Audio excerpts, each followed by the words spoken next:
entertain a motion to declare an open meeting. Second. First and second, all in favor say aye. Aye. All opposed, nay. Motion carries. The Open Meetings Act is on the door back there, and there will be a test on that later, all you students, so you might want to read that. I didn't even sign up for it. Okay, roll call. Krista. Here. Dr. Thor. Yes. Trenton. Yes. Tim. Here. Wyatt. Yep. Myself here.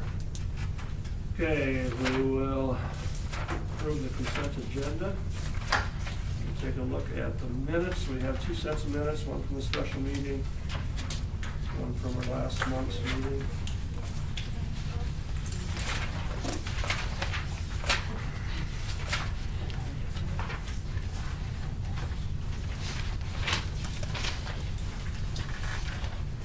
See how you were excused in here? I did, but I showed back then. You don't want to know what we do to people that aren't excused. You're welcome, our parents. You get to be president. Oh, no. I'm mildly envious. Okay, there's nothing with the minutes. We will go on to the financial reports. Any questions on that?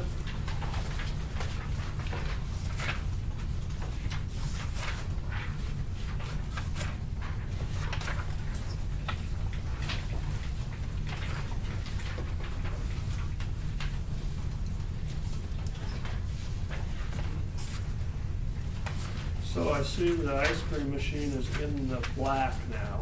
Yes. When will we be getting Thanks to the bills for students the new who machine? like their ice cream. We're gonna shut that whole thing down now. We're gonna sell the machine and be done with ice cream.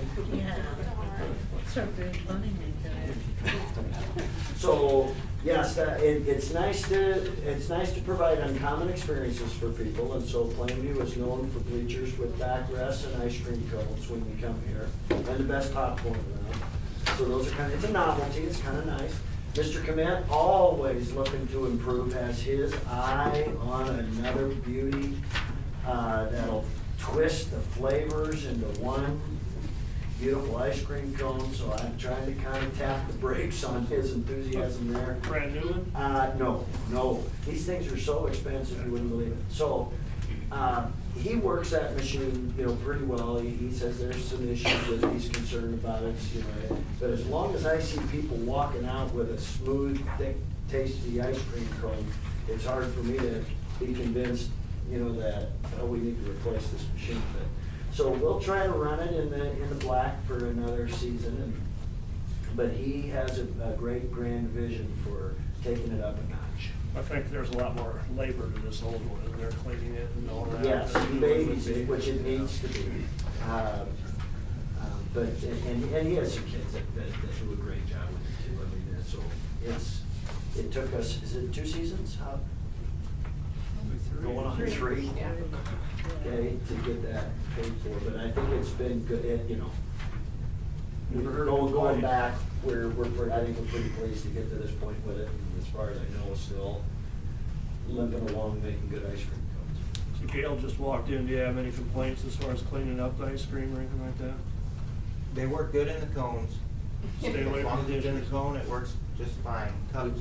We little tried bit. cups once, maybe twice. Yeah. Cones work fine, they eat everything. Thanks, guys, for your help. If there's nothing else on that one but the claims.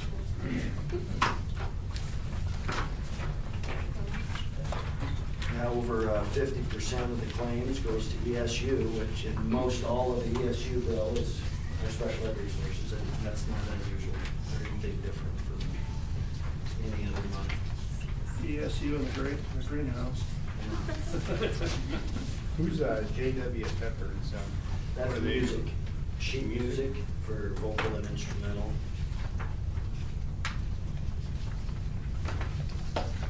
Something major to the boiler? Yes. Gail, what did we do to the boiler over here? Tubes? There was a tube that, got a hole in it, so we had to retube one of them. They came and replaced the tube. And the controller on the east boiler It's a computer program controller, and it went bad and we had to replace it. So these boilers here, you know, they're 42 years old, but probably been maintained pretty well. This probably isn't the biggest repair that we've had on them. I mean, you know, we can continue to maybe expect $3,000, $4,000, $5,000 every other year. Until we get to some point where we go to a more modern heating, cooling system. You know, I mean, I don't know the life of them for sure. You know, Gail, you know more about it than me, but They've been well maintained over the years. The life expectancy is, I think most repair people would say we've taken them past what they were originally designed for. So, but they still work as efficient as they can. yeah. But it's just age and use. Why don't you explain to these younger guys how our maintenance contract works? We pay so much a year to be, Yeah, we pay about $400 and some a month for, is it once a year or twice a year, Gail? They come out? And they come in the spring and in the fall. They come twice a year and they go up on the roof and they just do some preventive maintenance checks and services, routine maintenance, and that costs us $400 a month just for them to come twice and take care of that. Obviously, where they really get you is, you know, if you gotta make a call, and as soon as they leave Sioux City, they start the clock and they usually say, hey, why don't you ride along today? Oh, now it's ×2. And then they'll get here and they'll always find something else, but that wasn't what, and this isn't necessarily routine, but this has happened. They'll find something else and they can't fix it today because they didn't bring the right part or don't have enough time. We'll come back tomorrow. And then they come back tomorrow and stick to you again. There aren't a whole lot of options. Rasmussen's, they're good, they're one of the bigger ones out there, but they know the supply and demand of boiler maintenance and repair. And it can be, you know, for something, to put that kind of money into something that's a big, old, huge, rusty bucket, can be it's a tough check to write. But without those, you know, we don't have heat or air. They're not incredibly efficient, we know that. We have several different the kids will be able to tell you as good as anybody. If you go from one classroom in this part of the building to one over here, the climate can change pretty dramatically. So, you know, it's something that'll need to be, and is on the, you know, the big long sheet of things to consider in the next decade. that contract gets them out here in an emergency, or if we didn't have a contract with somebody, we could call them and say, hey, if we don't have heat today, they'd say, well, we'll get there, you know, in a week, or this way, they jump in the car and they get right out. Yeah, they usually come running and they service a whole lot of other schools, and so sometimes if they're in the neighborhood, you know, things might work out. And shoot, I don't know, it seems like we haven't called them too often this winter, Gail. No, just mainly those two It times. seemed like last year we called them about 4 or 5 times. So there was $3,400 last month too, so the reason to Rasmussen, it just says repairs, that's just why. I wonder if that was every month? They're coming, or in the winter time, or? This is a bigger one. I mean, honestly, we'll get a $6,000–8,000 bill from time to time. This was a big one. Tubes are the guts of these boilers, and if they go bad, if there's a hole in one of them, that's gonna be a good 4-figure ×2 expense. But they are pretty good at coming running when Gail calls. I mean, he's got a good relationship with those guys and probably has them on speed dial. And, so it's just a little hit and miss, but we're running at 42 years of service on them. I see that we have like travel expense and mileage under activities account. We have them under Baymont of Lincoln. We have them on card member services. How come we have so many different vendors that we have travel expense? like for $64 to Baymont of Lincoln? That was Renita. Is that one night? That's one night, Renita, yes. How come some of them get charged, I mean, do they just put them on a credit card and the other ones? No, everything's direct, we can't put them on a credit card because they'll charge us, sales tax. So Okay. they have to go through me, it has to be direct billed to us, and I just signed with Form 13, so there's no sales tax included in that. But that could also be mileage too, like this is gonna be, we have mileage, I think, reimbursement. Right. It's just Dr. different. Arlt went a couple times, and like some of his meals were put on his credit card, that's why Card Member Services has travel expenses underneath there, because he puts his credit card items on there, like there's all and so forth, and gas, you know, there's just gas items down there. But we have had quite a few. Activities pays for the students, because that has to come from the activity fund, because they reimburse the activities fund, and then I pay for the chaperone who goes with them, so that's why you Oh, probably saw both gotcha. Baymont and so forth. Okay.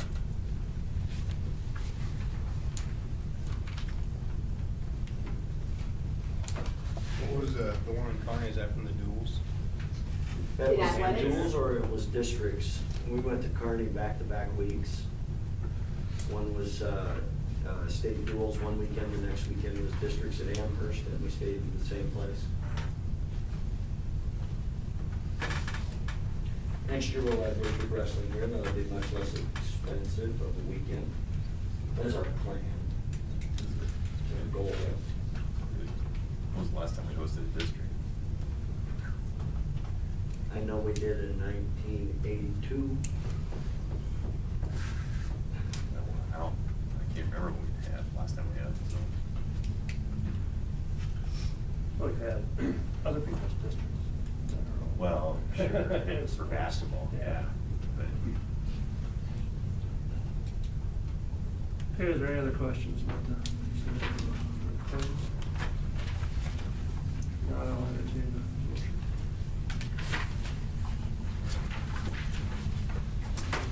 I'll move that we accept the consent agenda. Second. Second. First and second, all in favor say aye. Aye. All opposed, nay. Motion carries.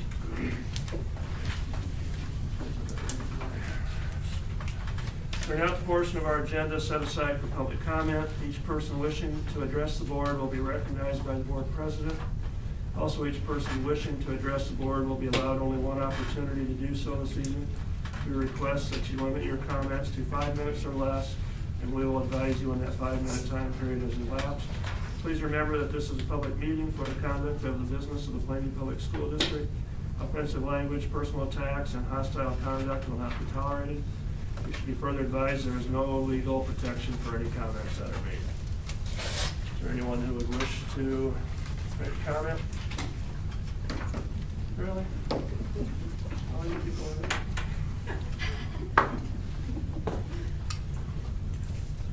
Did she raise her hand? Oh, I see.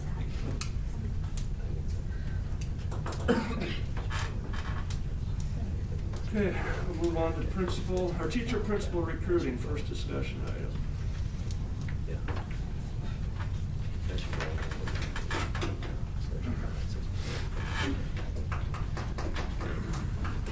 Okay, so, down in the action items, you'll see that we have, we had offered and a contract's been accepted by Brett Cotto for a third grade position and Keith Clemick for a math position in this building. So we have 2 vacant positions yet, and that's English and science. I have interviewed one person for each of those. The science applicant was excellent, and you know, just a little more vetting on her, and would be very comfortable at this point making an offer to her. She's a teacher in Thetford, and her and her fiance are looking to find teaching jobs in the same area. Because right now they're 3 hours apart, and he's applied for jobs in Laurel and a position in Orchard. And so that would be outstanding. She teaches upper level science, loves the physics, loves the chemistry, and that's what we need. So the English maybe, the English maybe not so much. She's about 40, she has experience teaching in Kimball and Bedford. So experienced English candidate that I interviewed. I'm still looking there, so we've had 6 apps for English and 5 for science, and those are really pretty good numbers. Okay, but you need at least one real good one out of those, and just because you have 6 doesn't mean that the perfect fit for you is in there. But so I still feel really optimistic about that. So the big discussion then, I guess, that we maybe need to consider yet is what you would like me to do with the elementary principal position. When we interviewed last Monday, we had a candidate that we thought fit that, along with some district level responsibilities very, very well.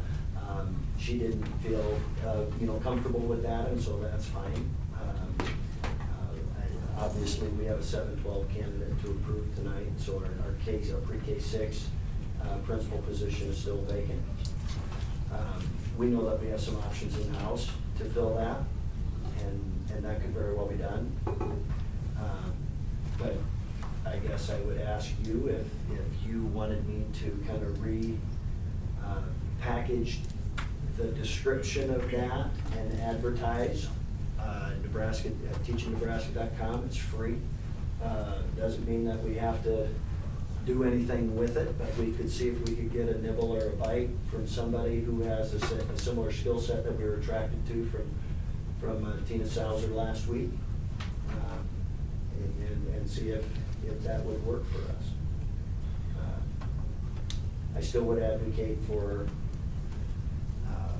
that half-time principal and half-time district level curriculum, school improvement, maybe staff professional development, and then who knows what else they might have. We like the tech integration that we had with Tina last week, and we could use that at the elementary level. We might be able to find somebody who's maybe out there that has some experience with that, or interest or expertise. So with your permission, I would like to go ahead and advertise for that, and then let's see where we're at next month. I mean, obviously, if we had somebody apply that I thought was worthy of bringing in to visit with, and that I was enthusiastic about, I would obviously bring that to you, and we'd see what it would take maybe to get them here, if that fit within the budget numbers we were considering.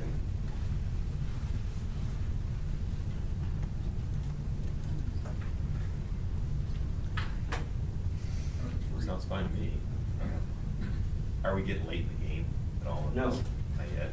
Well, we're on the back half of probably principal positions. It's still first half of March in all reality, and so it's probably peaked.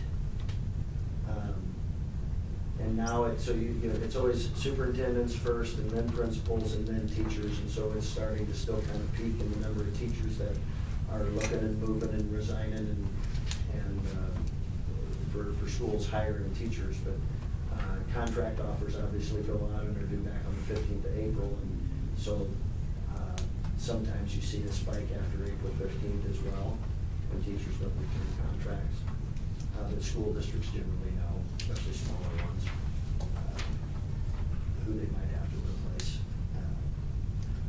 But it's kind of on a downhill slide for principals that might be looking, but you never know. Circumstances change throughout the spring. Somebody who maybe wasn't looking in early February, all of a sudden, because of circumstances with their spouse maybe, or something else, now all of a sudden they're open to considering a new position in a new district. Any of the in-house candidates offer you those skills, those improvement, or they'd be busy with the teaching? It would likely be a half Half teaching, half principal, and that model is used out there. It's done for convenience, really more for what's best for a district, from my perspective. And again, with myself and Mr. Schmidt, here across the street, it's really positive circumstances to consider that. I mean, with there's support and there's help for if an administrator is needed over there, and our half-time principal is teaching math right now. Do all those responsibilities It could currently be done. fall under Mrs. Novicki? They do.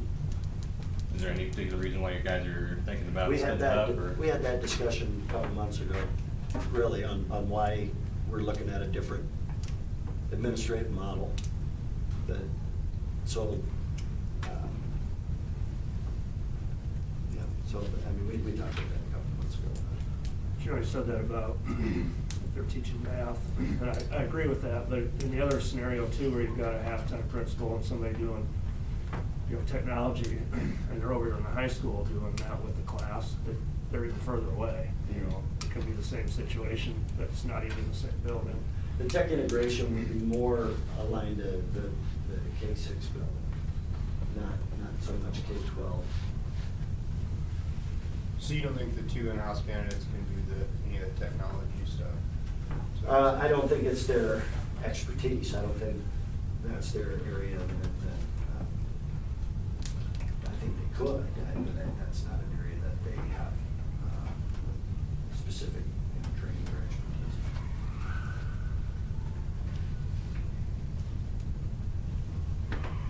I don't know, I see it both ways, but I kind of look at, we've had these in-house people too, and they've been so great to our school and our community, and I just don't know that they haven't earned a chance at it too. I don't know, it's a tough decision. I know they're good people that have done a lot in our school, they've done a lot in our community, and I just don't know if they don't deserve a chance. Would it be easier to hire somebody in-house and then hire, say, like a part-time teacher, part-time tech person to teach a computer class, and maybe pick up a math or something in the elementary building to help out that principal? Yeah, anytime you take a position and you offer a part-time position, you're probably really limiting the amount of interest that you're gonna get.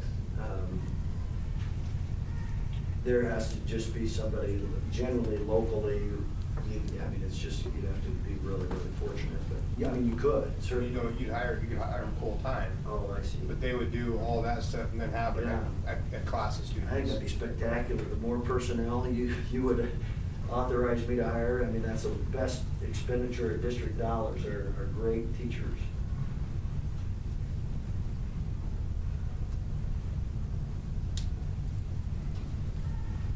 Well, do you have enough information? Go on. Well, Or do you want more from the board on how you should go? I mean, we've approved an elementary principal. yeah, and from the conversation we had on Monday, I mean, I don't know that anything's changed from the sentiment I got then, which was, okay, we just happened to have a candidate that had a very nice skill set for us. And it didn't work out, but maybe, there's likely two people out there that have a really nice skill set that might work for us.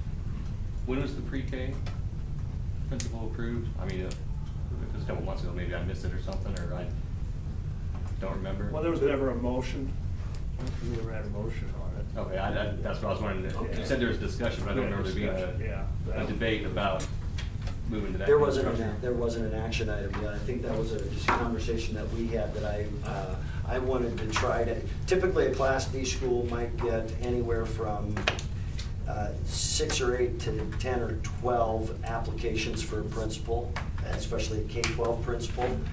To try to entice a greater pool of candidates, I wanted to kind of split it up. And so I advertised as a 7-12 principal with somebody who's maybe interested in coaching, head coaching, which we need, or K-6 with some of these other responsibilities. And we had 28 applicants. So it enabled us, now it was risky, it was a riskier move for sure, but we thought it was calculated and worthy to take, and I think it's working out for us, other than we're still without a K-6, principal. But we always knew that we have, I think 4 or 5 people in-house that have the certification to be K-6 principal, and so it can always, those duties can always be assigned.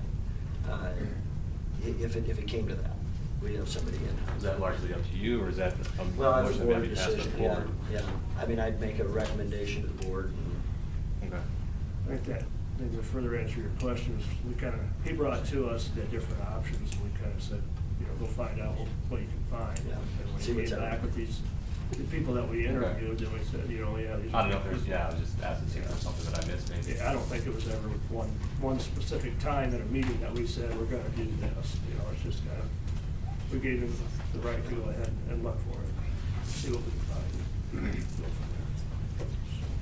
I kind of agree with Mike. I think, we have in-house people, that work for our district.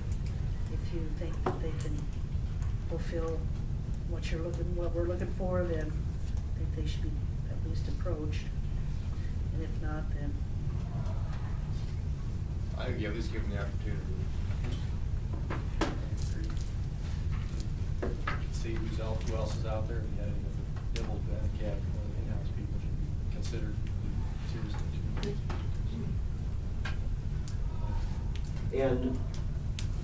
And they both applied. 2 of our elementary teachers did apply. I chose not to interview them, just based on what we were looking at in terms of who we were gonna interview. We knew we were interested in a couple candidates that had that 7-12.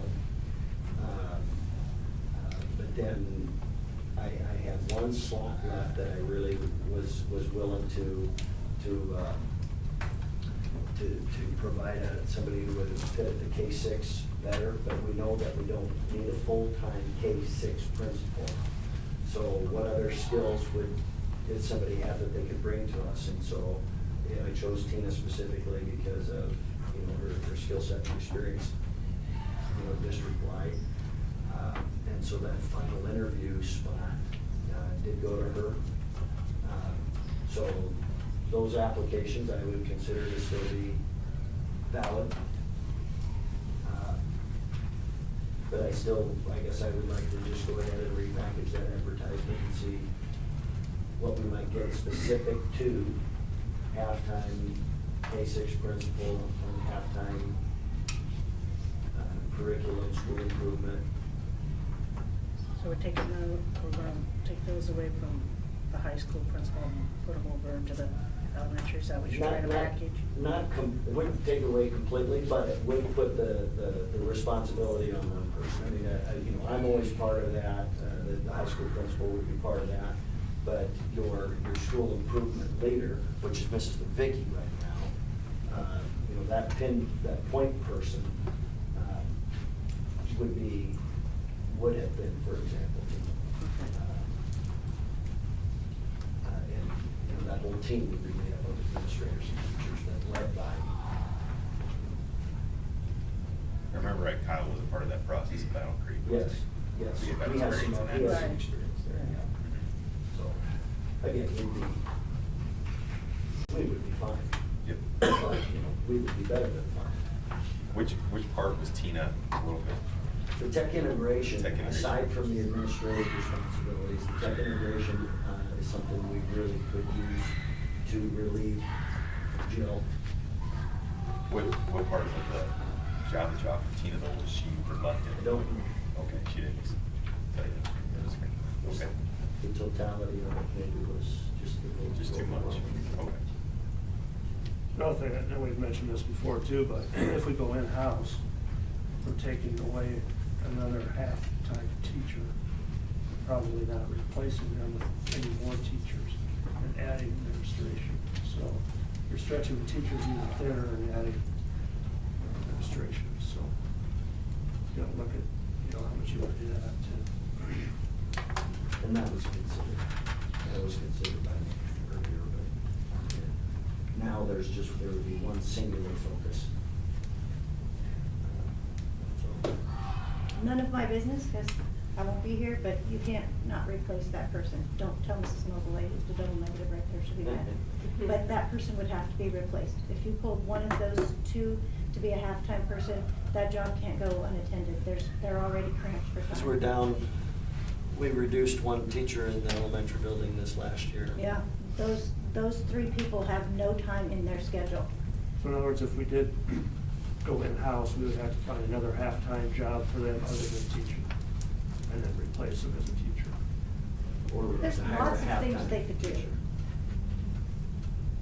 Okay. Which would be tough to find, you know, half-time teacher. You can always search and you never know. Especially in elementary. There are Especially lots yes or of- no. There's a lot of elementary people. You could find Half-time, somebody you could probably possibly that wants to be find. part-time. As long as you could like a morning or an afternoon where they're not here and don't teach and then teach for a while. But that person would have to be replaced if you did in-house. That position's already way tight. Thank you for that. So you got enough to go on? I think so. Okay. Yep, I'll keep you informed. Certainly, what we did one way or the other, but so as you know. Okay, number 9, technology. Okay, we're gonna, Mr. Sauer, Mr. Tom Sauer wants to spend all $45,000 of our budgeted technology for hardware. And we knew that, he told us last year, we didn't spend much last year on technology. He said next year it's time for the rotation, replacing the teacher laptop. So we're gonna buy, I don't know, 34 MacBook Airs this summer. He's been shopping around. And he's got a couple of projectors in here, but, you know, all this has been budgeted for, so it's just kind of a notification. It'll be a busy spring and summer for Tom to prepare those and roll those out. Mrs. Novicki, do we give all our old laptops to the students then? Some of them will be pushed down because some of those are getting old. Yeah. And So usually it's they just kind of cycle. rotated. They cycle down but they have, gang, we don't have Airs, you guys have MacBook Pros? They have Airs, they have Pros. You have all Airs. We have two cards of Airs and one card of Pros. 2 Airs and Pros.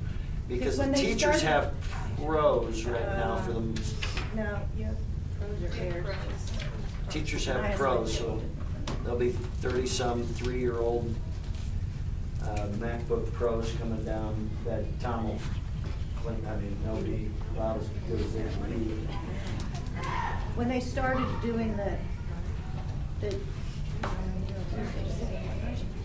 when they started doing it, like 4 or 5 people at a time were getting these computers, and then those 5 would be moved down to the next group of people. I'm not really sure why we did this either, because those 5 got computers, and then the original 5 got brand new ones the next year, and then the next year, the original 5 got brand new ones, and they just kept bumping them down until eventually everybody had one, and I think Mr. Sauer said, dumb idea. Get everybody all new ones at the same time.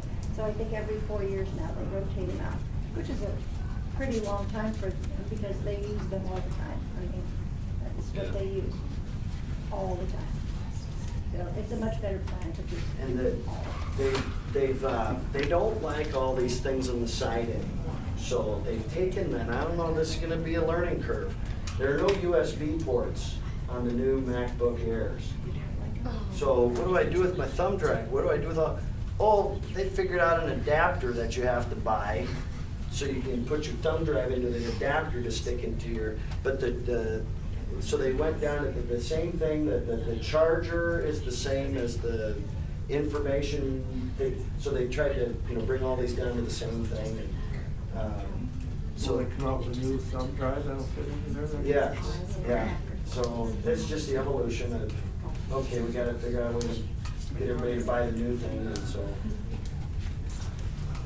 so anyway, Tom will be making that big purchase coming up, but it's, like I said, it's in the budget.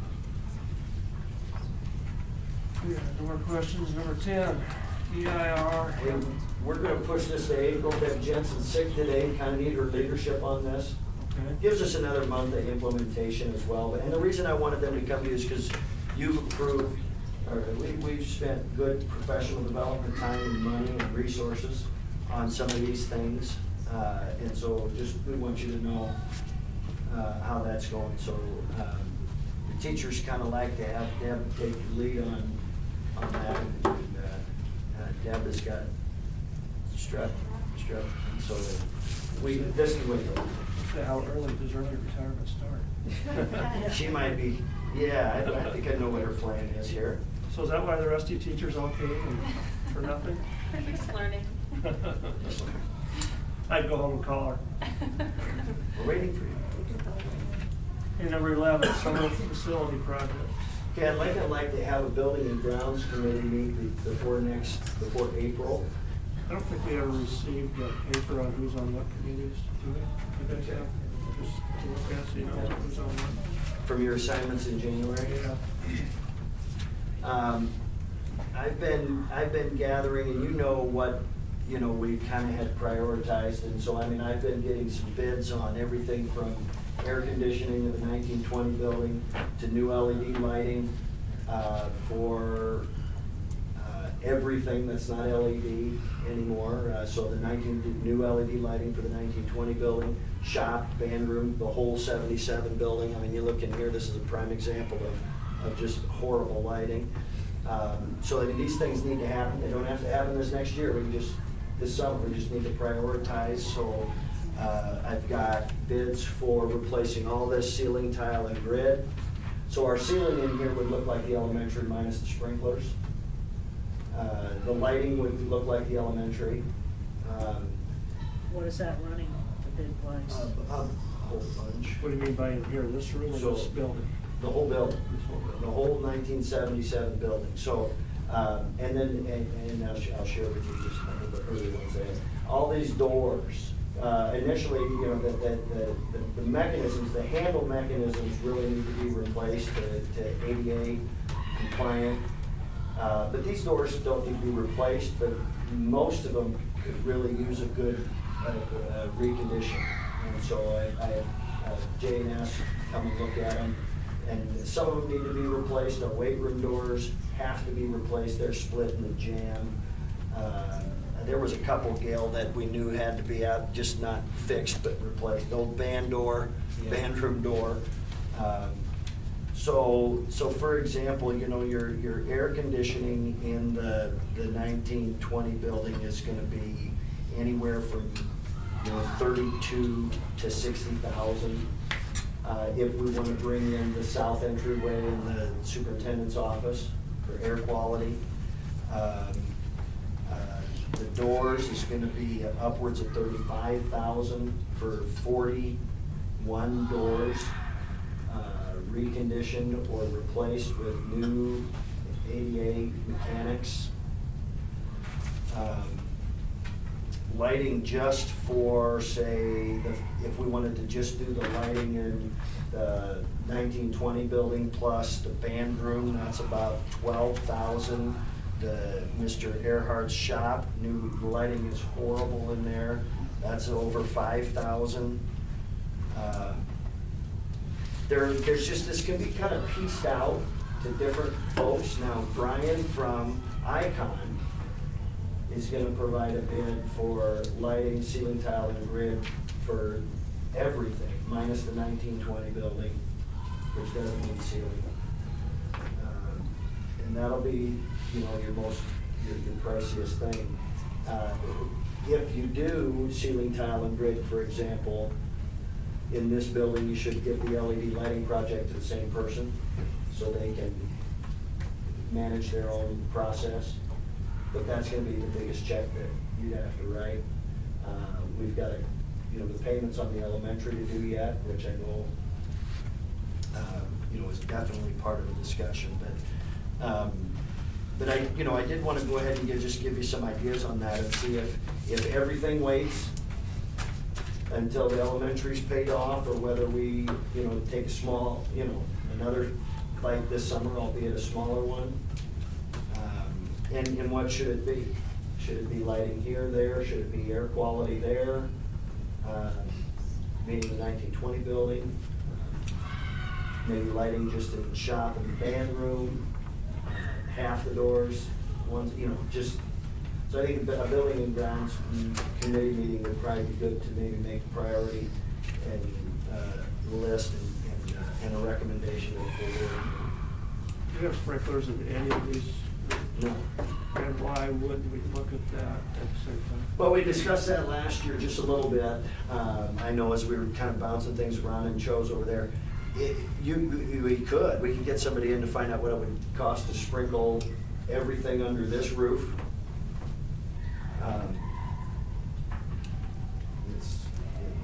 I know that's a lot more. It would, because we get so many different eras of construction, but I mean, somebody'd love to have that job. I would think that they could cover the master plan, that you wouldn't have to do all at once. You know, maybe do these 6 rooms and put the right plumbing in, so when you do the next 6 rooms, you got the capacity to move on, do it in stages. You know, I don't know. I just wonder what, if you're gonna do all that, if you should have. If you do all silent lights and then come back in 2 years and do sprinklers and turn it all out, and you're gonna, yeah. Well, that's just it, yeah. When you do the sprinklers, they're gonna tear the cylinders out anyway. You have older kids out here that could probably get out of the building. And that's always considered. I mean, I talked to Creighton when they did theirs, and they had a conversation kind of like that, you know, it really is 2 different discussions when you consider sprinkling elementary versus sprinkling a high school building. Because they chose not to. Actually, that building probably needs it worse because you could get trapped upstairs. It's got exterior fire escape still, Does it have the steps? Has the steps yet?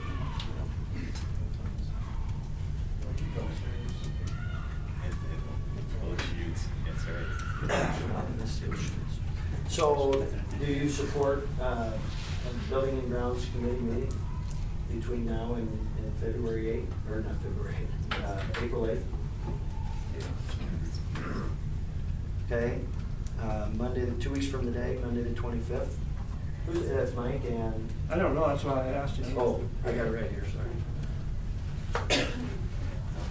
Monday the what, 25th? 2 weeks from today.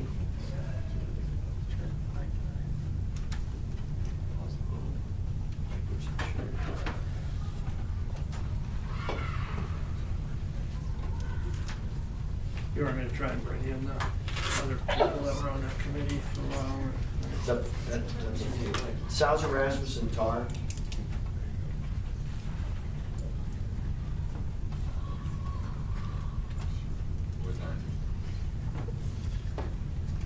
You can't come.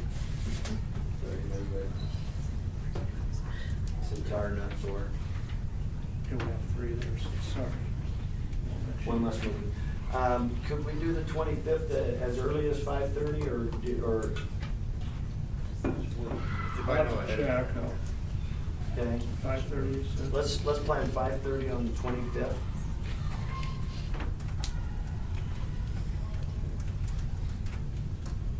And I'll send out a reminder confirmation, and then if anything needs to change, just let me know. Now you want on that committee. Not before. Now you want on that committee, you are volunteering, right? I made plans, just good. I got a spot, I know if you come over. Cody and I are gonna drive the fire trucks, right? Okay, we're up to number 12. Board policies. Review board policy 204.01.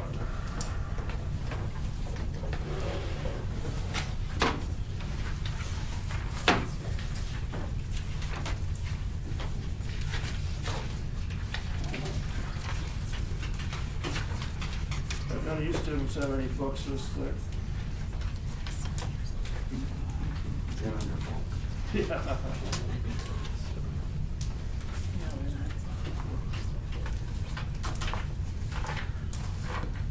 So, 2.5 years we reviewed this, so how often you get around to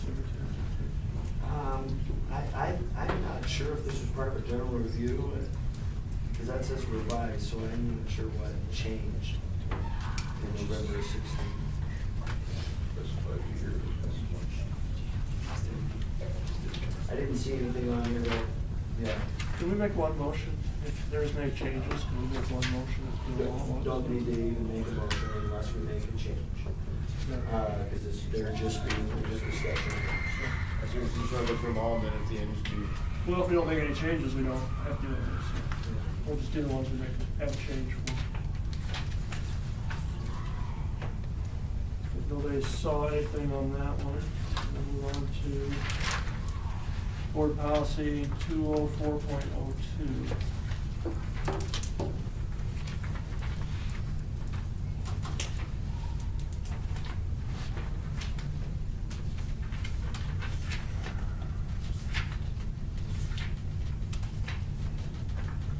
So we can call a special meeting without 2 days waiting.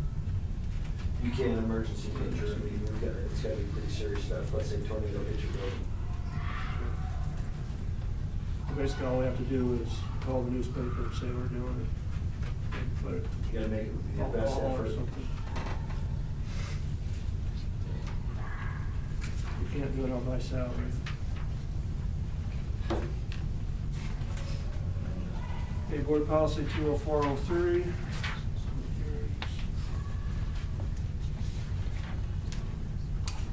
The only thing on here is we haven't had people register, so when we've had our hearings on, for our tax asking and our budget, we haven't had them register, and I'm not sure if it's as simple as somebody's supposed to sign in, if that constitutes registering, but, I mean, that language is okay, but it's not, we have to really practice that. Because that's different than just a 5 minutes ago. Yeah. They would speak at the time of the action item. Yes.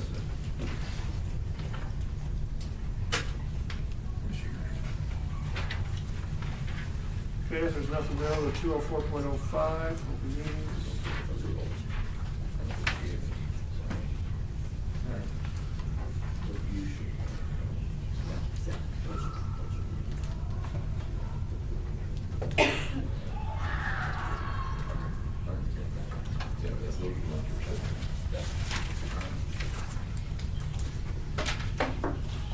Nothing on that. Go to 20406, closed sessions.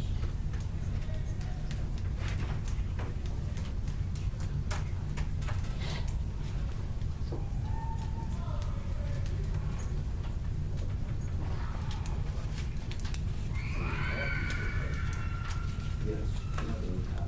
Those numbers, the new ones that were reviewed last month.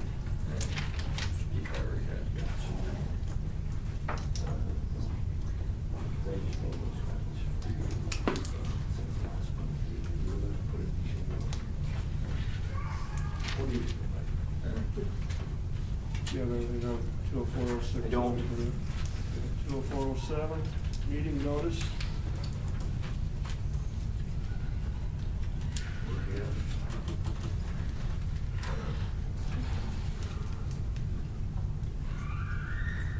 Nothing there. 20408, quorum. I just thought it was interesting that you can adjourn a meeting without a quorum. So if you lose 3 members during the meeting, you can still close the meeting. I don't know why he makes a difference anyway, because you don't vote on anything. President just closes the meeting. Yeah. 20409, rules of order. I think, yeah, in your little binders that you got from the workshop that our new members attended, you know, there's some tips, tricks, hints about Robert's Rules of Order, which is just, obviously it's recommended that you follow regular rules of order. There's no necessary mandate. But if you violate it and somebody wants to be a stickler, depending upon in what context, you know, they may call you on it. So it's good to be familiar with it, certainly. I'm sure I've violated it many times, and I haven't been told that yet. So. Okay, 204.10, the agenda. Okay, we should change the language in the third paragraph where it says persons wishing to view the tentative agenda and supporting documents may do so at the principal's office. We should probably change that to central district or superintendent's office.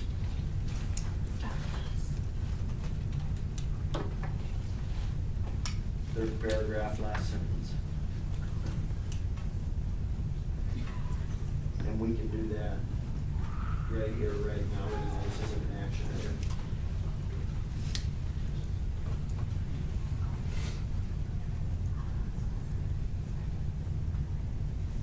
How old is it?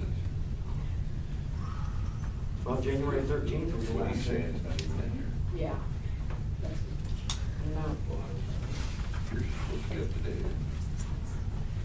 It's in on.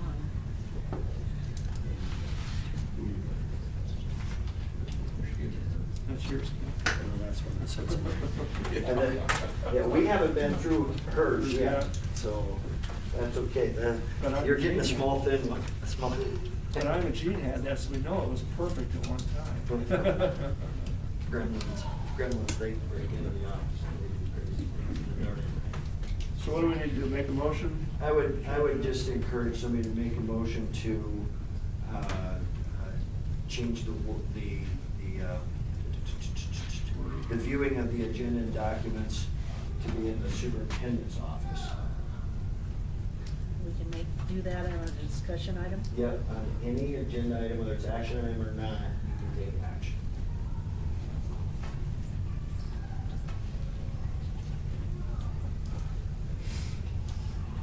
Want to tackle that? Word. You don't have it scripted. Not this one, maybe.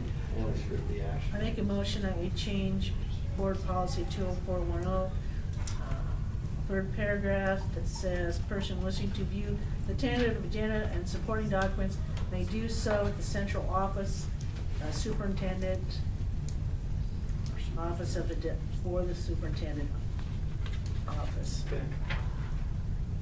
I'll second that. Okay, myself, yes. Tim? Myself, yes. Wyatt? Yes. Tim? Yes. Trenton? Yes. Dr. Coe? Krista? Yes. Motion carries. 204.11, meeting minutes. And central office is probably a good word, Krista, because that's the word that's used in this one, the third paragraph.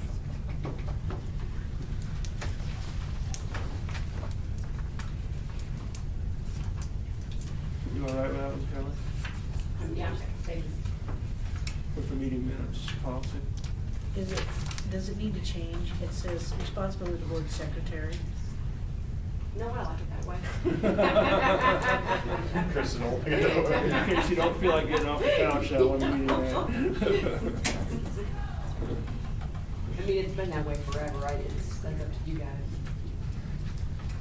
I think we should change it to, it's the 7-12 principal. So then when he gets here and the summer comes up and he has to come on the inspection.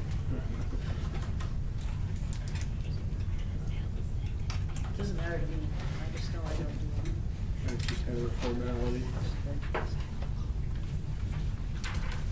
204.12, public participation at board meetings.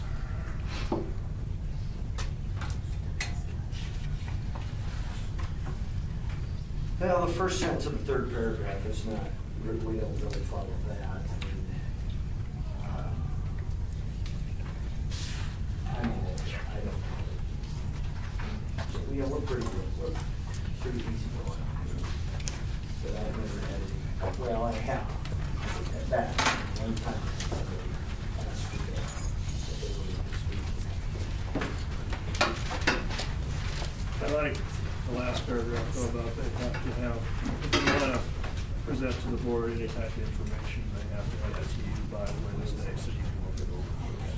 So they don't, there's no surprises. We had that happen once where we didn't follow that. Guy presented to the board and it was like, where did all this stuff come from? You know, the superintendent didn't even know what was going on, so. And none of us had realized this was a policy. And it's not very often, I think maybe once or twice since I've been on, that just a general public person wanted to present something to the board.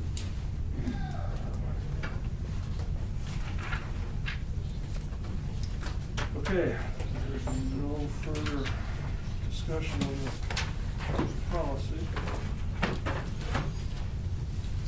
Is there We're on action items. Number 23, discuss and take possible action revising board policy 203.03, vice president.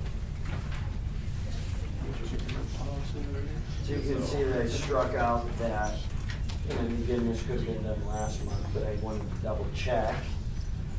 The president can make a motion in a meeting or a second, and so this was suggested that he can't, and so, I mean, I didn't ask Jim Ruby at the NASB why this was confusing and why this was in here. He said he didn't really have an answer. These things all predate him probably. And this isn't our policy, this is coming down from the state. I think all the policies are yes. So anyway, we can just strike that first sentence. And you should have just, yes, as written.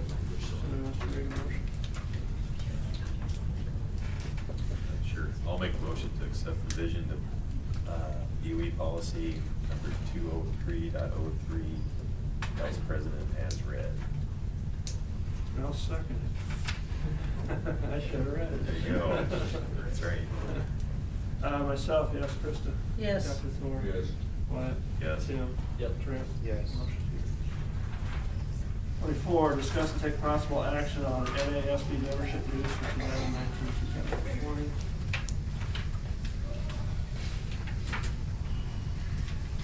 You would think for $3,600, the convention would be free, but of course, and that's not. But service and support, being part of a network and organization, I mean, this is, you know, I guess, you know, pretty typical and support on policies and everything else, but, board, I've had to talk to Marcia Herring down at NASB several times about, you know, new board members coming on, making sure we're doing things right, transitions and all that. That's part of it. She would come out and do board retreats, for example, all that is part of, we should take advantage of that, actually. For no charge. Yeah. Anyway, this is just an annual membership. Is there any other options to that? Can you do it at a per call type charge or anything like that? You know, I don't know if we don't want to join, but we still want help at $50 an hour, whatever. I mean, I don't know if they offer that. That might be more expensive. Yeah, it might be. You never know from year to year what you're gonna need. And we've done it forever, I'm sure. I'll make a motion to approve the 2019-2020 NASB membership in the amount of $36.33. I'll second. No, go ahead. Krista? Dr. Thor? Yes. Krista? Yes. Trent? Yes. Tim? Yes. Wyatt? Yes. Myself, yes. 25, discuss and take possible action on revising the 2019-2020 school calendar. We only accounted for 1 month before I needed to fix it, so. But we were. Yeah. It's, you know, well, it's a rollback year, it's a leap year.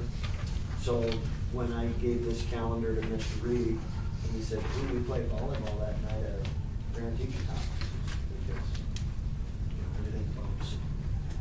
So that's the only revision is the September 19 parent teacher conferences went from 19/20 to 26/27.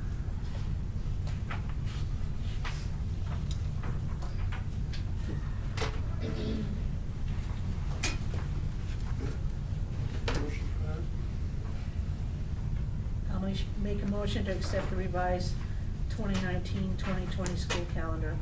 Second. What? Yes. Tim? Yes. Trent? Yes. Krista? Yes. Dr. Field? Myself, yes. Motion carries. 26, discuss and take possible action on approving a 1.0 FTE contract for Brighton Catholic. It's pronounced Cotto. Kyle? Yeah, it's, you know. Brighton Cotto. I thought it was capital as well. That makes you feel better, doesn't it, It Mrs. G? It does. And I even know her. So you have a resume, I mean, we got a great. I had 26 candidates for that, and we got the top 2 at 26. Jackpot twice with Jess Hauser at Brighton College. I'm assuming might be assigned the dance team? Eventually. We talked about that, it's not, it won't be assigned this year until or unless she's ready. She wants to focus on new community, get married, third grade. So I think that's probably in the future goals.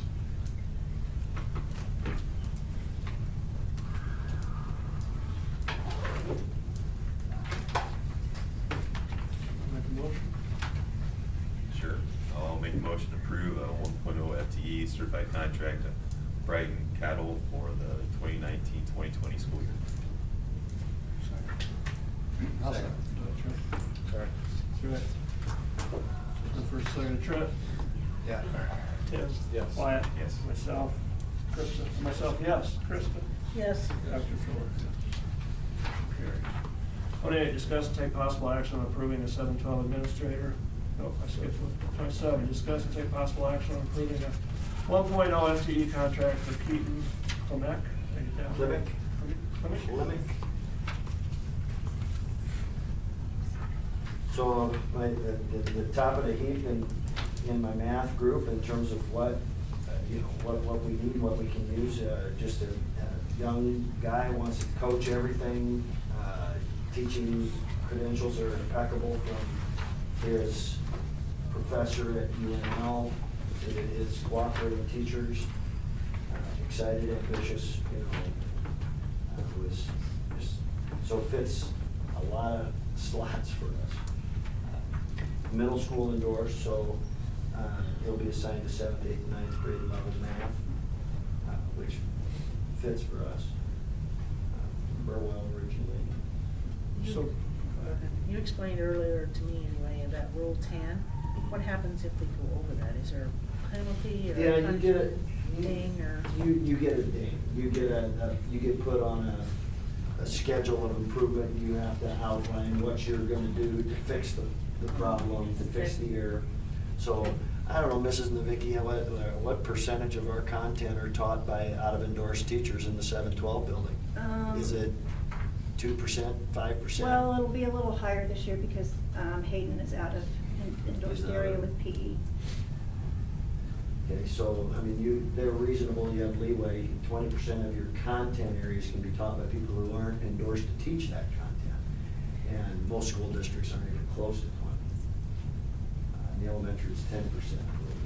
But, so we could technically have it teach someone endorsed. Yeah, We would still I didn't be know within that. I found that interesting. Yeah. so is 9th grade considered middle school? Yes. So if you see Kevin Lingenfeller, he was kind of my deal closer on this guy. He had an offer on the table. When he came to interview here, I convinced him to turn that offer down and give me 48 hours. He's a kid, a big basketball fan.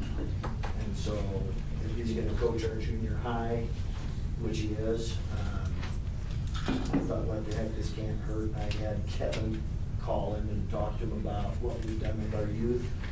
And this kid came up to meet Kevin. They went to a basketball game together. Kevin closed the deal. So you see Kevin.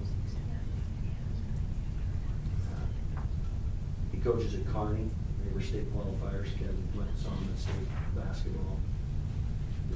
So there's a good, we're getting connected with some good people as quickly as we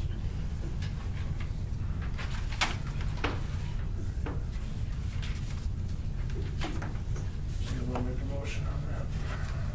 I'll make a motion to approve a 1.0 FTE certified contract for Keaton Klimek for the 2019-2020 school year. Is there a second? Yep. It's been first, second, and myself, yes. Krista? Yes. Dr. Thor? Yes. Trent? Yes. Tim? Yes. Wyatt? Yes. Motion carries. Okay, is there a revised contract in our papers? for It this? was on your, it put it on your desk, or right in front of you. The very bottom. Two pages.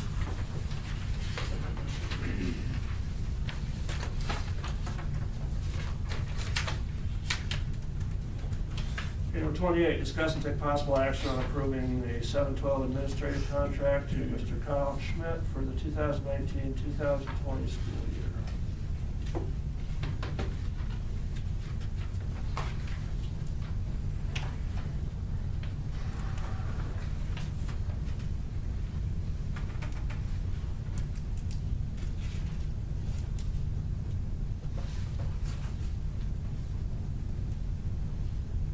Anybody could get a principal at that low salary. Good ones cost a lot. Yeah, half a principal.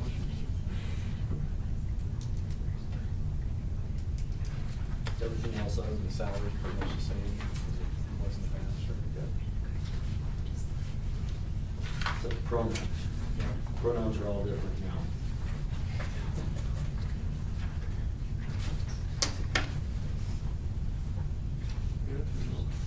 Questions? I'll entertain a motion. I'll make a motion to approve an administrative contract to Mr. Kyle Schmidt for the 2019-2020 school year for $84,000. Second. First and second, myself, yes. Krista? Yes. Thor? Yes. Wyatt? Yes. Tim? Yes. Brett? Yes. Okay, down to action items, reports, activity director report.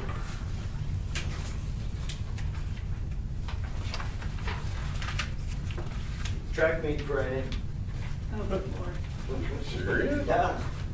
Indoor. Indoor Wednesday. But it felt like spring today. I heard birds. Should have a rowing team for this weekend. Yeah, it's gonna be wet. Shot putters were outside, weren't they? I heard they found a dry spot outside. Anyway, they're trying to put a They shot. were all They were out today outside. running. It makes a Everybody went difference. outside. Everyone went outside. Be easy to tell how to mark the shot. Yeah, plan. well, the ground's still half frozen. District speech Wednesday. Wednesday, probably, right, Patty? I mean, Yes, they- then we initially they got were a an little email worried on about that weather. today Okay. from Chad, because they're getting hotel rooms for Tuesday night and Wednesday night in Hardington. They have new hotels. So if anybody wants them, they're not making anybody have reservations, they're just kind of holding rooms for district speech. Because they talked about moving it to Thursday, which looks worse than Wednesday, so. Yeah, we have district. And that's at speech. CC, right? Yeah. So did I just hear you right, they stay overnight?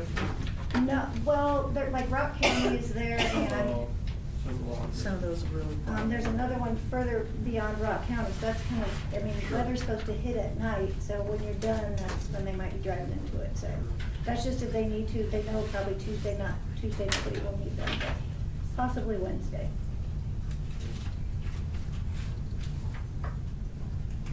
Got lots of things coming up, oh good Lord.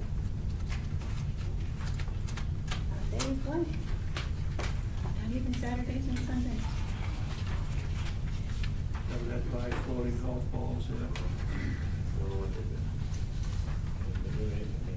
Haven't they done anything? Does Toby open up for them down there so they can practice? We start next week, I guess.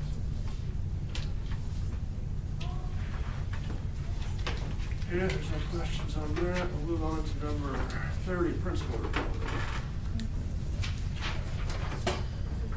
Well, we are at that time of year where we do nothing but test our children. Woo-hoo. We just finished maths testing. Lower elementary just finished up at the end of last week, and now we're trying to do some makeups. I think Mr. Sauer has all of those kids caught up with makeup tests. We kind of just grab them whenever we can get our hands on them. And I talk about that later. The NSCAS opens March 18th. We usually don't test. In fact, I was just talking to Jill, not actually talking to her, but emailing her. We're probably gonna start around the 9th of April with NSCAS testing, because that takes a little bit longer. Lots fewer tests than MAPS, but just, you have to try to work around so many different schedules with junior high track and high school track and whatever else goes on. And then the ACT will be given April 2nd for the juniors. We'll go to the public library. I don't think I put that on here, I must have forgot it. We'll go to the public library like we have in the past few years, and we'll eat pizza when we're done, and kids, it'll take them till about 1:30 to get finished. Have you been doing the John Baylor thing again this year? Mr. Boyer does the math and the science in his classrooms. We were able to just kind of pull a couple of kids out from their other math class, and so they just kind of flip-flop those class periods for right now, and then Mrs. Schindler does all the English stuff with them, the writing and the English part, so.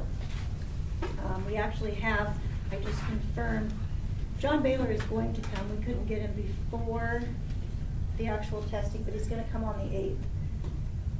Mrs. Earhart and I talked, and we think we're gonna have 6, 7, and, what did we say, 6, 7, 8, and 9 go in a group together. So he can kind of tell those kids what they need to do to get ready, because we have kids that think, and this was Trent, if I recall, you know, just could get those 95s and 100s all the way through, you know, his junior and senior year, but junior high and high school, we kind of slack. That's the first 2 years of high school, and they can't figure out how come we only are at an 88 or a 90% for our GPA. Well, those 80s that you took as a freshman and sophomore are not good. And then coming across the street is sometimes a little bit of an impact on kiddos. So if we can get that problem solved before they start and think, oh, this is junior high, because for some kids, junior high is tough. I mean, that transition from, you know, now I have an activity, then if they're managers, the coaches want them there, those kinds of things. So that's kind of a tough transition for them. So that's why we're going to do that. And then he'll talk to the 10, 11, 12 in the afternoon. And theirs will be a little bit different than what he talks to the younger ones about. So if you don't have anything to do, he is actually a very fun person to listen to. He talks really fast, so you have to bring your fast listening ears and pay attention to what he's saying, because he does not slow down at all. He's just a really good motivator. I wanted to get him beforehand, but he's really booked right now doing testing sessions and talking to other schools, and we've had him here, oh, it's probably been 4 years ago or 5 years ago, so. Is he the whole company, or does he have other employees that go around to schools too? He's about the only one that goes out and talks. He hires kids once they're out and leaves. I think he approached Brittany Wagner and got her information, because I think he was trying to hire her to be a tutor for his business. So, and she was probably too stressed at school, you know, 'cause she's in engineering, so that's probably a little bit difficult. So he does do those, and then he's got several people in the office that do those things as well, so. It'll be good. So if you don't have anything to do, come here, it'll be fun. Where am I? NHS and the 9th grade class. It kind of started with Mrs. Ham wanting to take she knows someone at Mercy Meals, I think, or one of the two. So she wanted to take her freshman class, thought it would be a good project. Well, it was a good way to get our National Honor Society kids involved as well. So they spent the day in Norfolk. She brought some of the food back, had rice in it, so there's no way I was eating it.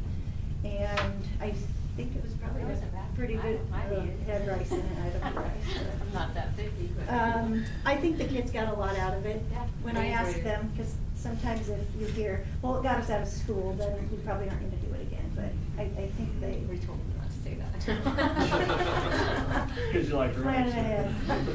And I think it was a good thing for them to do it. It got our other kids involved as well, and the freshmen, they're an ambitious bunch, so it was good for them. Grade 8 took the NAEP test on February 21st, and that is just a test for math and reading, and somehow you just randomly get chosen, and we have been chosen every other year that they give this test. I don't know how come. And then grade 4 had to take it on a late start day, so those things kind of all play into how they do, but it's a national test, so it goes into a whole big bank from the whole country, so it's not like it's just gonna focus on our kids, so. You have to get them done, and you have to have 90% of your kids here.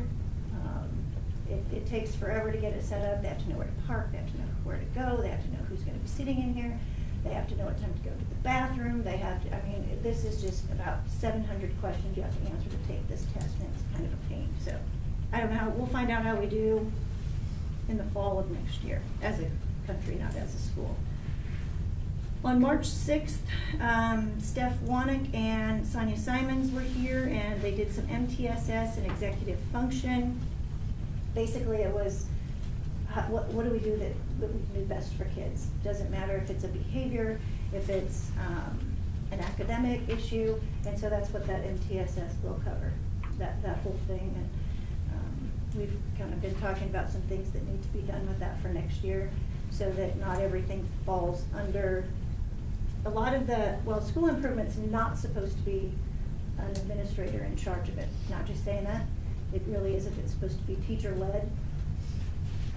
For them to find a lot of extra time to try to take on all of this stuff is pretty difficult, so, and it's something I love to do, so I kind of just take over. Not sure who's going to do that next year, but MTSS, Mrs. Arl went, Mrs. Forsman went, myself. We have a pretty good start on it. So there's some things that need to be added in there. We talked about maybe bringing the old SAT team back and making them meet on a regular basis, not just when it's a kid that needs it. Seeing what of those things we can do. FFA attended CDE contest. We got a meets champion out of that. The team was meets champions. A beat, say beat? I don't really know what that means. Mr. Kamen explains those things to me, but I just don't get that agricultural world. They grade meat. They do what? You learn the grades in meat, Okay. and then you basically judge the meat. What do I got first? It's not easy. I just go to the Standard store and buy fair. it. I look at the package and see, What's this that? looks pretty good, I'm taking that home with me. You know, it's You not don't get to eat it. It's not a taste test. You actually stand in a cooler for like 2 or 3 hours. Oh. It's hard. I did it. It's fun. Okay, well, they did really well, they got first, so. Conference art show was held at WSC. 2 students earned best in show, Lauren Darnell and Jessica Schaefer. Jessica Schaefer made, she would have brought it, that would have been cool. She made this dragon, I call it bird, not bird, it was a dragon. She started this project, I think, early October, and she just finished it before it was ready to go. She had to take and bend all the wire to make it into this dragon, and then she had to put clay over the top of this wire, and then took a little hook thing, because Mrs. Wacker has gadgets galore in that room. And she had to poke every piece of wool by hand into that clay to form this. You guys, did you see her? Gosh, it's really cool. I should have her bring it so you can see it next month, because it's impressive. And then she painted the head. She made the head out of clay, and that got best in show, which is the top prize. There's only one of those. And then Lauren Darnell made a gold mask that she made out of clay, and she did really well. Lots of kids earned medals and those things, and I don't know if that was in the paper or not. I can't remember if Mrs. Wacker submitted it. Well, we've kind of started track season and golf season. Mr. Canuck is up here every day. I think if he thinks he comes in the building, that the snow's just gonna vanish and he can have golf practice. One of these days, he's gonna realize that is not working for him. And he just, I feel bad for the guy because there's no place for him even to go. It's not like he can go hit golf balls in the hallway, so. Or he could, and then we could get new lighting. There we go. Bring it loose. So, and we do have our first golf meet in a few weeks, so he's got a little time. Well, of course, when I wrote this, we had 2 more weeks, now he's got 1 week, and track starts running on Friday. Speech has competed quite well. They placed 3rd at conference. The Hartington, Newcastle, and Wausau teams are always really tough, and we always compete with them for that top-notch prize. And we got 3rd, which is, we're pretty young. We have some kids that are stepping up, Ashlyn Eichler and Becca Clement. They were champs. We had lots of kids place well. Districts is March 13th, and we should have quite a few kids, I think, that'll make it to state. Just by, you take out the kids that beat them at conference. However, if you had any kids in speech, or you were in speech, we have kids that get 1st in 1 round, and then they get 6th in the next round. So whether they like you or not, I guess, and what your topic is. And How many schools are in our district? Do you have any idea? there's a slug of them. I want to say close to 15. which is quite a few, but our kids will perform well. I mean, that whole list was incredibly long, so, we go to, like I said, Hardington CC, see how they do. Junior high band and choir went to Wayne State Music on March 5th. They went up and the choir sang and the band played, but next year, I told our music people that we should take them for the whole day.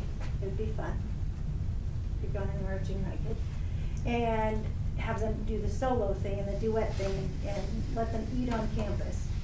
Yes, some of them will probably get in trouble, but, you know, sometimes you gotta just let them spread their wings and do what they need to do. And I talked to a couple of them that this is not their favorite thing to do. 8th grade boys, it is not their favorite thing to do is to sing in the choir. I don't know why, they just do not like it. But they actually told me, the two that I see as frequent flyers, said, it actually wasn't too bad, we had kind of a fun day.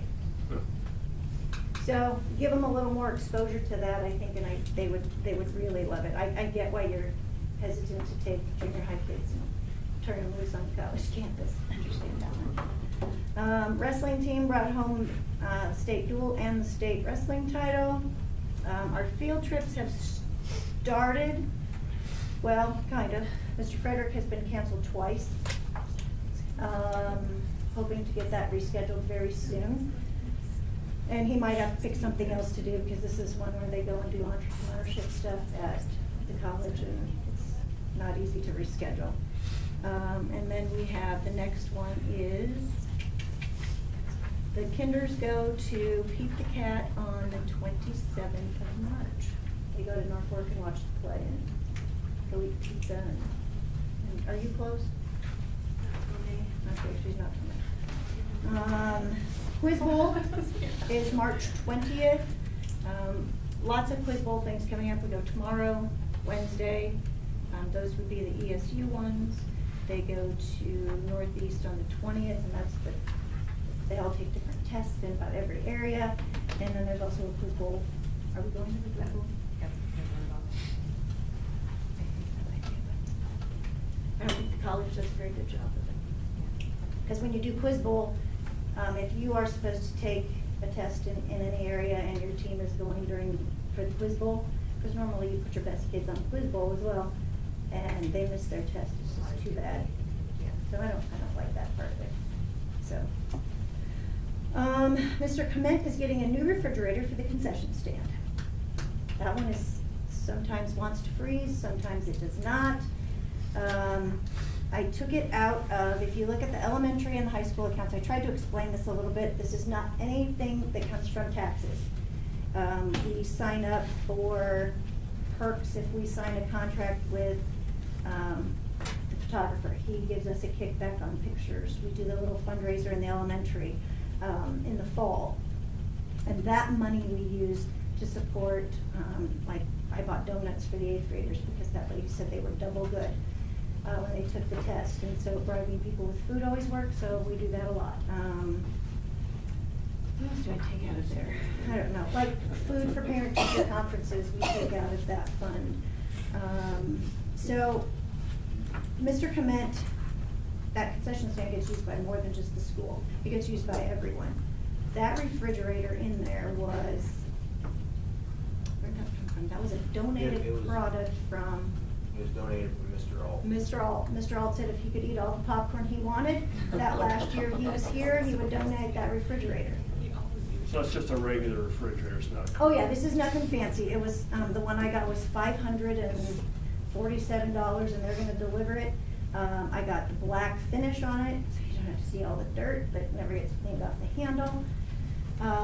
And so that will come out of those two accounts. And, you know, the elementary when I came was $1,200 in the hole. The high school had about $1,200 or $1,400 in it total, and those two combined have almost $14,000 in them. So it's a nice little chunk of change if you want to do something with it. It's nice to have, as the principal said, you don't have to go and ask every single time if I can buy this for the kids, because you're not supposed to buy a lot of stuff like that. And that's the fun stuff that we can do and pay for their field trip, so we don't have to worry about any of that. Because you always know there's a kid that can't pay for their field trip. So it's just easier, we write run check, it's done, it's over with, we don't have to worry about who has it and who doesn't. So, he's gonna get that. I think it's a good thing for him, he deserves it, because he does, like I said, a lot for just about anybody. There is one thing I wanted, and you can't do anything about this tonight because it's not an action item. I did not catch it in my contract that I would only get paid for over 50 of my accumulated sick days, which means the most I could ever get paid for is 10. Since I've been here, I may have taken 7 sick days total, because it doesn't really do you any good to be sick. You get phone calls, you get text messages. Last week when I was somewhere, I had 2 phone calls from teachers that I had to talk to kids on the phone. So, I just don't take them. So I am asking that you as a board, maybe possibly next month, amend that so I get paid like the teachers, because when I asked in my contract negotiations last year, that I got paid, the teachers got paid for their sick days. I said, can I get paid like the teachers get paid for their sick days? I think I deserve them as much as they do. It was yes, and then I didn't catch it. There was a couple other things that needed to be fixed in my contract, and so I got those fixed. I didn't pay attention. You're right, it's my fault, but that is what I would like you to do for next month. Let me get paid for my sick days like the teachers do, because I will leave 50 sick days here, and I've taken maybe 7, and that included the 2.5 days for surgery on my ankle and the day that I had to go talk to the doctor to get my ankle worked on.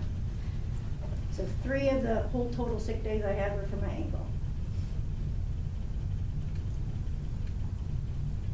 And there you go.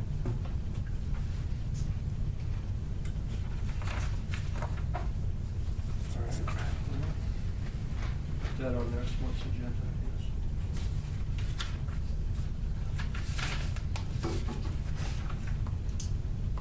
So that's all you have then, okay? That's about all I got. Move on to the president's report.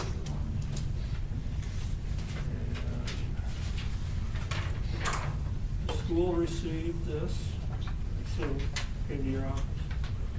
It's by Senator Breezy, you said? Basically, it's congratulatory to the wrestling team. I don't quite follow all this reading. Is it a state resolution? Legislative jargon. Yeah. Legislative resolution. Whereas this and whereas that, yep. So maybe you can tell us what it means. I didn't read it. It's like it's an official congratulations letter, is what it is. Okay. And where's Senator Breezy from? Albion. Okay, this is introduced by Senator Breezy. Whereas the Plainview High School wrestling team won the 2019 Class D State Wrestling Championship, and whereas sophomore Eli Lano won the 106-pound division title, and junior Nate Christensen won the 126-pound division title, and whereas this was the first state wrestling team title for the Plainview Pirate wrestling team, and whereas the Plainview Pirates wrestling team also won the 2019 Class D State Dual Championship, and whereas the legislature recognizes the academic, athletic, and artistic achievements of the youth of our state, now therefore be it resolved by the members of the 160th Legislature of Nebraska, first session, that the legislature congratulates the Plainview High School wrestling team on its state wrestling championship. That copies of this resolution be sent to Plainview High School and Coach Dean Boyer. So, nice of them. I don't know if you want to copy any of this, or you want to do anything with it or not? Maybe, yeah, if you could run a copy off. Okay, all right. Yeah, all I have then is just congratulations to the wrestling team again, Coach Boyer, and everybody involved with that whole program. It's pretty wonderful, catch them both in one year. We were talking the other day about how Creighton won football and we won wrestling, and we were sure hoping that Osmond would win a state title in basketball, but didn't quite happen. It'd been pretty cool if we would have had all 3 of us win a state championship the same year. So that's all I have. So move on to superintendent's report. Okay, just updating you on the amount of days missed due to weather. Last 2 years, we had 7 full snow days each. We're under that now at this point, not out of the woods yet, but obviously a lot more late starts than we've had full days off, which is good. On the elementary HVAC, I did receive notification that they are changing and now there's 1 million working parts here. This is not a bumper-to-bumper warranty. But the Mitsubishi electric units, are going from a 7-year compressor warranty to a 10-year compressor warranty, and the 1-year parts warranty to a total of 10-year parts warranty. So the warranty was extended pretty dramatically on the Mitsubishi parts. You know, and now I'm not gonna be able to tell you that, okay, we're never gonna have an expense for 10 years. But they did see fit to extend those 2 warranties. Whether that's common practice on their part, I guess I don't know. Now, the Mitsubishi parts, Gail, are they they're not the rooftop units, or are they Correct. they're the RFBs? Yes, they are. Yes. Yeah. And so the 4 big units that are on the ground, was there 4? There's 6 units that sit outside on the west side of the elementary, and there's 3 units that sit on the east side of the elementary, outside the library window, basically. The one coil went bad on one of them, you know, filled with snow. That was one of the units where the coil. Yeah, they sprung a put leak. heat tape in to melt the ice out, because it was, when it defrost and all the snow we'd have, it would get on the inside of the coils and freeze up the coils and shut the system down. So they realized that they needed to put heaters in there to melt that out, keep that flowing out the bottom of the units, which they just put heat tape. The actual pan heaters should be shipped and coming shortly. So, and they'll be installed, and they'll be the permanent heaters that are actually made for the units. And how's it been working since March 1st? Since March 1st, we've had basically 5 different areas that we've had trouble keeping the constant set temperature that those teachers wanted in the room. And they're not all together in one group. There's a couple rooms on 104 and 105 on the east end of the building. That'd be Mrs. Bernecker's rooms. Mrs. Hodson's room on the far end on the west end of the building. We had trouble with that, maintaining when it was, way below 0. And the principal's office, for some reason, we've had trouble with that little office, maintaining. I don't know if it has something to do with all the windows, the heat escaping. And we did have a little trouble with the unit in the kitchen, but they were able to tweak that with the computer and get that to work fine. It seems to be working just fine in the kitchen. So they just found out that I've done some experiments where Mrs. Bernecker's room, they said that they have them, they should maintain like 72 or 3 degrees at 13 below 0 outside. For some reason, if she was cold on the north side of the building and she would bump it up to 75, they couldn't maintain 75. And when it was cold, they would actually lose. They would actually get colder instead of warmer. So Train wanted me to reset it to 72 degrees and see if they would maintain, which they would. They would actually warm up the room to 72 degrees. And if I increased either room, one or the other, to say 76 degrees, it would react negatively on the other room and bring that temperature. They'd still both start to lose again. But so they're trying to work on what exactly is the problem, why they're conflicting so much. And they said they can do it. So just a matter of figuring it out. So if you have a warmer day like today, can you get it up to 75? Today it was, I think, when I looked in there, it was 73 and 74 degrees. Now right across the hall in Mrs. Arl's room, she had no problem getting up to, what was your temp zone today, 77 degrees? Yeah. It was plenty warm across the hall. Might be close to 80. And the room right the other way was cold, so they said they can do it. I'm still, hey, yeah, maybe, oh, So, that would not be okay. plus, we also have the rooftop units that when we asked them, we asked for gas heat to be put in the roof, which wasn't always standard, which has helped us out tremendously when we had these really cold below 0 days, so we can actually bump up the gas on the roof and supplement the rooms throughout the elementary to help those electric units out, so. The biggest issue that we had, 2 months back is when we lost electrical power in that part of town, and so we had both our systems inoperable, one from 4 AM to 6 or 6:30, and we had some sub 60-degree classrooms, and that's when all heck was kind of starting to break loose, and so we seem to have started to moderate. Of course, the weather's changing, but so the service again has been pretty good. It's just been some frustration with some manufacturer defects and getting the systems to speak to one another and to work together, and because like I said, there's going to be no guarantee on the. It's not bumper to bumper on stuff. There's Mitsubishi parts, there's Train parts, but of course the Mitsubishi Train HVAC system, they put the names in there together, so it's sort of Train, but not really. And then there's the Train installation for the reference project was completed, and they gave it a November 1 start date.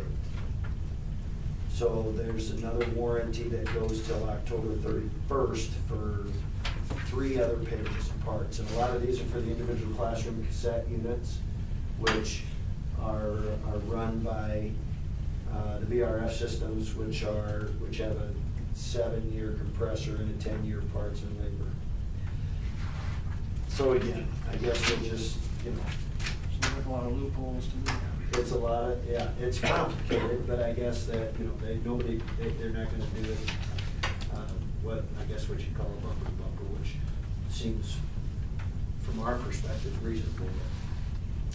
Anyway, they continue to promise good service, and our first frustrating thing will be when we have to write any kind of service check. And hopefully that won't happen, but. So what about the last payment then, I suppose they want? Yeah, I haven't made the last payment. Kelly took a nasty gram again today. We'll slow play that still a little bit, before we pay him, and probably by summer we probably should pay it. When they start coming in and taking parts out. Yeah, that would not be good. So one unit, you had trash and stuff get into the same one they had put the heaters in. Has Yeah. that kind of been resolved, so that doesn't happen? Not as of yet. We And didn't believe it put or that not, that netting on them, did we? No, we need to build, when the ground thaws, we need to install something to keep the trash from, protective barrier to keep the leaves and stuff from blowing in trash. Because if we watched it on a completely snow-covered, cold day, a couple leaves come drifting from the park, went right over the snow, made a couple swirls underneath the unit, sucked it right in. So, Well, those units are air is supposed to be coming out of that thing. Yeah, but it pulls so much air, we just need to put a barrier or something like a chain link fence or something. Isn't to that an keep it away. engineering problem from the design that they should? So, and I have talked to Ron, the project manager, and he says, don't worry, we'll help you out, Gail. We'll come up with a plan, we've got guys working on it. One of the gentlemen said, oh, you can just take like chicken netting and screw it to the outside of he wasn't with Train, but he said you can just screw it to the outside of the unit, and I said, no, we're not gonna do that, because you start screwing into something like that, you're gonna void your warranty, and we're not gonna do that. So, besides, it wouldn't look very good if we had chicken netting screwed to our units out there, so. I can't believe this is the only application they have that it sits in that kind of. Now, the situation. units that sit on the other side of the building, there's no problem, cause the wind just doesn't hook in there and catch all that garbage, so. Only on the west side. Yeah, so we're gonna have to. I suppose our engineers said that's where they needed to go. Yeah, we didn't know any better to say, hey, they probably That's where should. that's where the power was coming in, so that's where they set them. That's also the location to send the pipage down through the hallways to get to the units. So that's where they put them. If you don't do it their way, they aren't gonna give you a warning to begin with. So, I mean, that's some positive news on that. We still, I expect to have 2 food service management companies submit a proposal to earn our business. That'll be entirely up to us on whether we're interested in doing that. But I think 2 of them are gonna say, we wanna come in and take over your whole food service program. We'll see what we wanna do with that. Related to that, I did receive a resignation letter from Mary Pittet today, effective April 1st. We haven't seen Mary since the 11th of February. She's been out with some health issues. I don't know any details. I just know that after many decades of service to us, it appears that her services to Plainview Public Schools is done.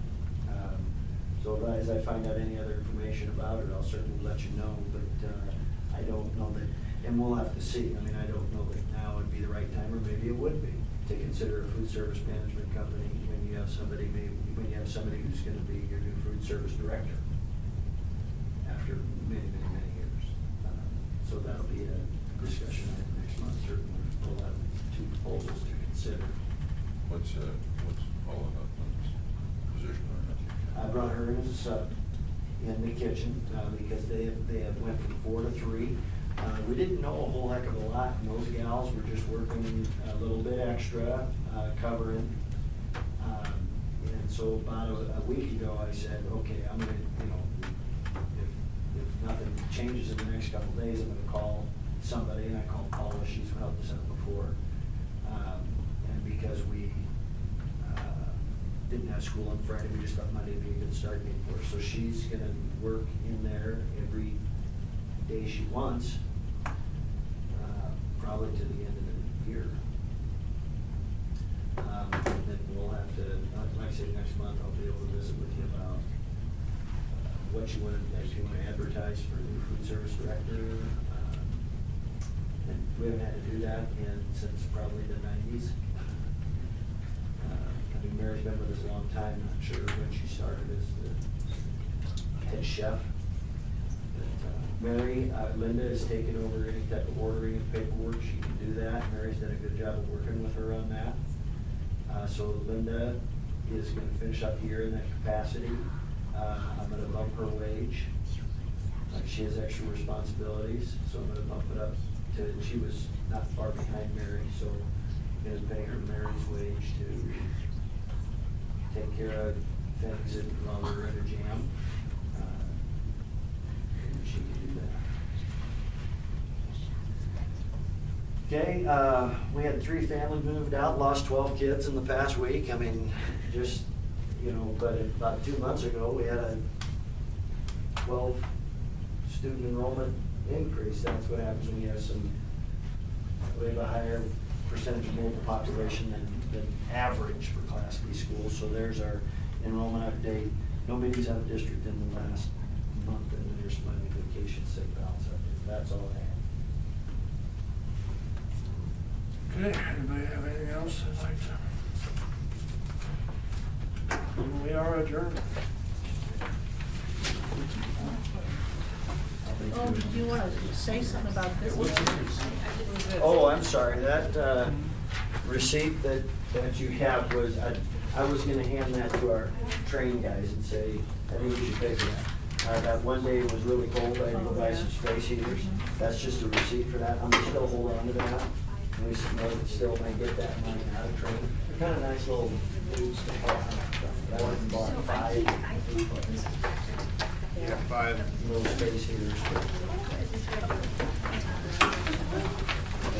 So I think